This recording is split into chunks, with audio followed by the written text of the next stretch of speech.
Welcome sa Durs 2.0. Fresh at nagbabagang happenings bang hanap mo? Mga padabarkads man yan o mga trending topics? Pwes, sagutin natin yan. Kaya naman isubscribe nyo na ang ating channel para sa mga nagbabagang balita everyday.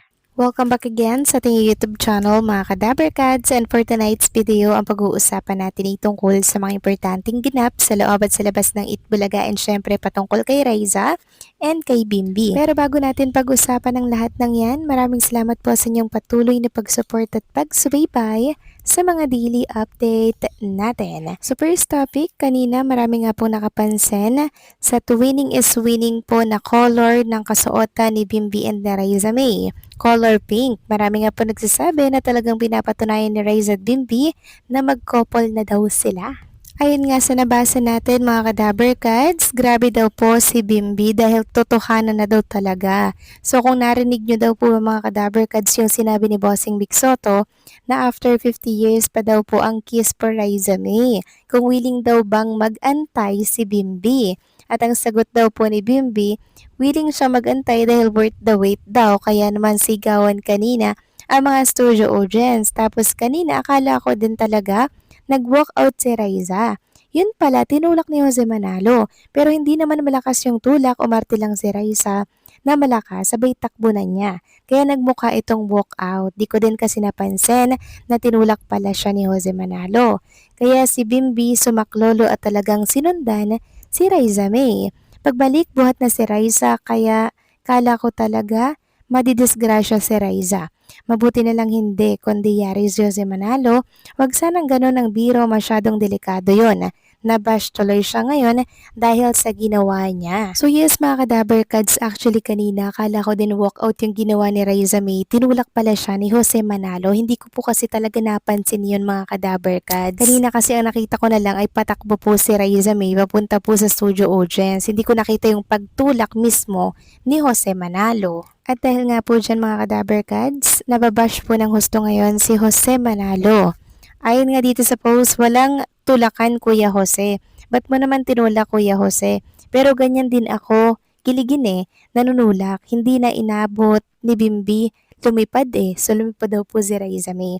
At ito nga po yung mga komento ng mga dabarkads natin. Ako, di ko type yung ginawa ni Jose. Sa totoo lang kasi delikado yun Ang lakas ng tulak kita sa live na aabutin sana ni Bimbi, kaso malakas. Wag namang ganon, biro Jose. Na siyang sinang-ayuna naman po ng isang dabarkad, sabi niya, kaya nga muntik na si Raiza, paano kung na-out of balance siya at subsob kasama pa rin ba sa script? Di magandang biro yun ni Jose. Sa kabilang banda, meron namang nagsasabi na mahina lang daw siguro yun, umarte lang daw po si Raiza May na malakas para nga naman magmukha mga kadabarkads na malakas yung tulak ni Jose. Ayon nga dito, mahina lang siguro yun pero umarte lang si Raiza na malakas yung tulak. Di naman tanga si Jose para itulak ng malakas si Raiza. Sabi pa ng isa, totoo, hinabaan lang ni Raiza para mas nakakatuwa. Oo nga wag naman sanang seryosohin yung ganong eksena. So ayan po mga kadabarkads, yung ilan sa mga komento ng mga dabarkads natin. Walang personalan, katuwaan lang to mga kadabarkads. At alam naman po ni Jose Manalo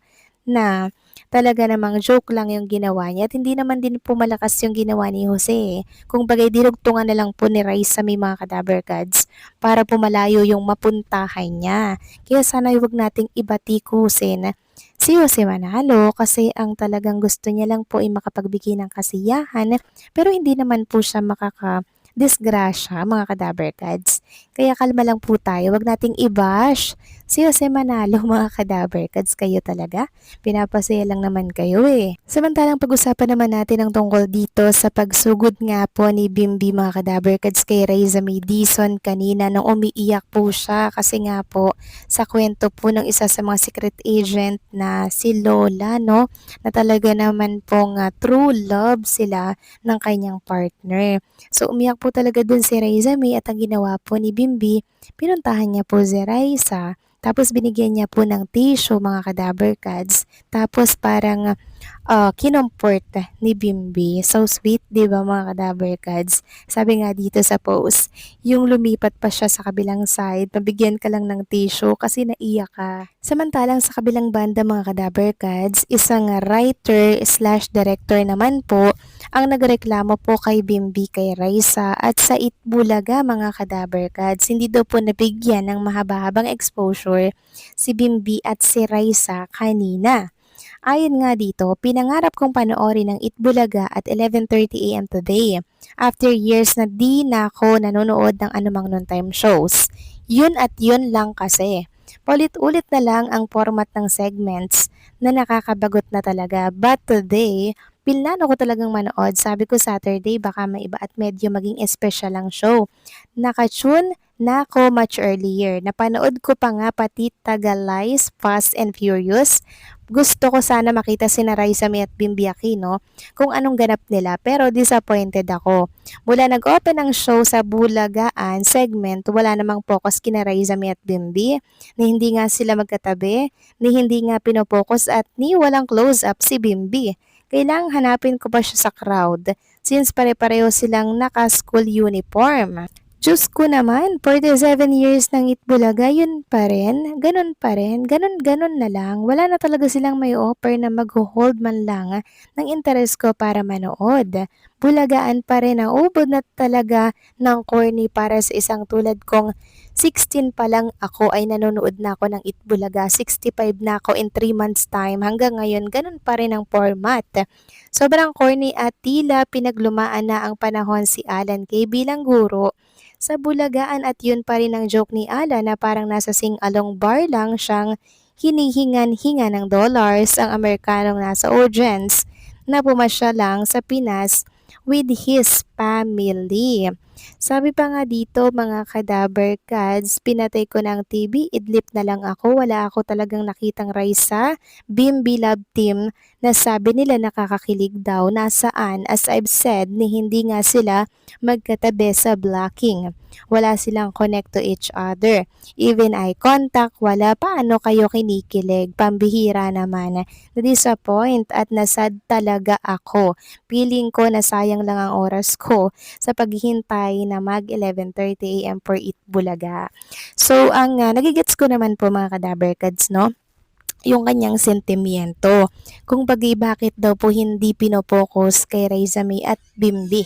And feel ko rin mga kadaberkads na certified panapan din po siya ng maybe Raisa May and Bimbi na umaasa po mga kadaberkads na makita pong magkaroon man lang daw ng mahaba-habang exposure si Raisa at si Bimbi, bakit daw po hindi pinopokus sa kanila yung Itbulaga mga kadaberkads.